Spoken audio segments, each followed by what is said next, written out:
السلام علیکم ورحمۃ اللہ وبرکاتہ نحمده ونصلی علی رسولہ الکریم اما بعد۔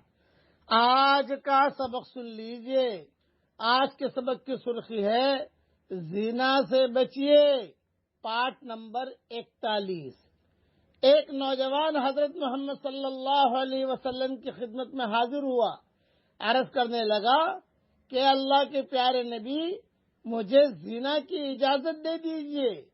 حضرت محمد صلی اللہ علیہ وسلم نے ڈانٹ ڈپٹ کرنے کے بجائے پیار سے فرمایا کہ یہ بتاؤ، کیا تم چاہتے ہو کہ کوئی تمہاری والدہ سے زنا کرے؟ اس نے کہا نہیں۔ پھر پوچھا، کیا تم چاہتے ہو کہ کوئی تمہاری بیوی سے زنا کرے؟ اس نے کہا نہیں۔ پھر پوچھا، کیا تم چاہتے ہو کہ کوئی تمہاری بہن سے زنا کرے؟ اس نے کہا نہیں۔ پھر پوچھا، کیا تم چاہتے ہو کہ کوئی تمہاری بیٹی سے زنا کرے؟ اس نے کہا نہیں۔ آپ صلی اللہ علیہ وسلم نے ارشاد فرمایا کہ جس سے بھی تم زنا کرو گے وہ کسی کی ماں ہوگی یا بیوی ہوگی، بہن ہوگی یا بیٹی ہوگی۔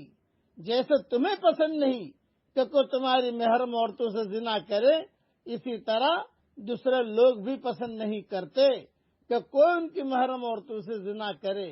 اس کے بعد حضرت محمد صلی اللہ علیہ وسلم نے اس کے سینے پر ہاتھ رکھ کر اس کی عفت اور عصمت کی حفاظت کی دعا مانگی۔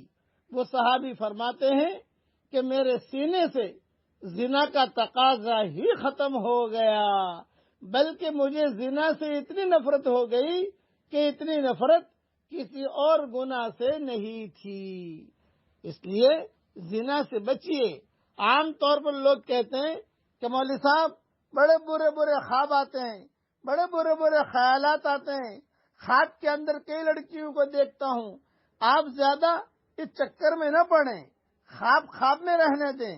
میں ایک آپ کو وظیفہ بتاتا ہوں کہ جو بدخوابی ہوتی ہے اور برے برے خواب آتے ہیں تو سونے سے پہلے یہ آیت 3 مرتبہ پڑھ لیجئے، برے خوابوں سے حفاظت ہوگی انشاءاللہ۔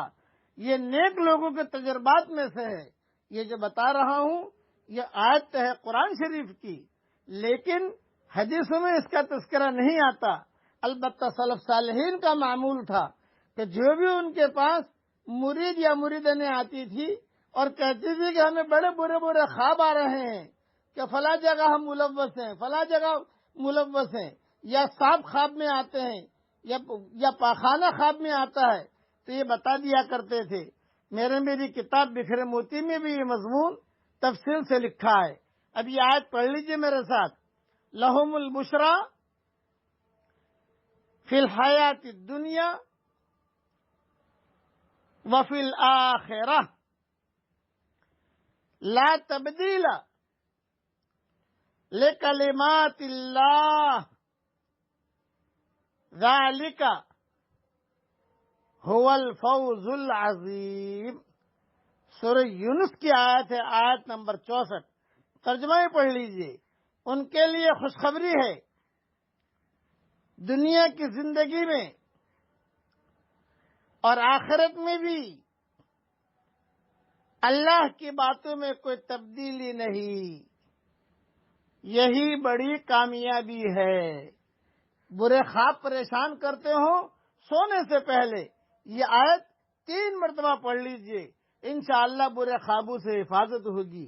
اور اللہ تعالیٰ سے دعا بھی مانگیے کہ اللہ تعالیٰ زنا سے بھی حفاظت فرمائے، اور زنا سے قریب کرنے والی جو باتیں ہیں، میٹھی میٹھی باتیں کرنا عورتوں سے، لڑکیوں سے میٹھی میٹھی باتیں کرنا، لڑکیوں کو پوچھنا آپ کے برتھ ڈے ذرا بتائیے کب پیدا ہوئی ہے، وہ تاریخ لکھنا، جب وہ تاریخ آئے تو پھر ہدیہ بھیجنا، یہ سارے کے ساری زنا کے دوائیات میں سے، یعنی زنا کے اوائل میں سے۔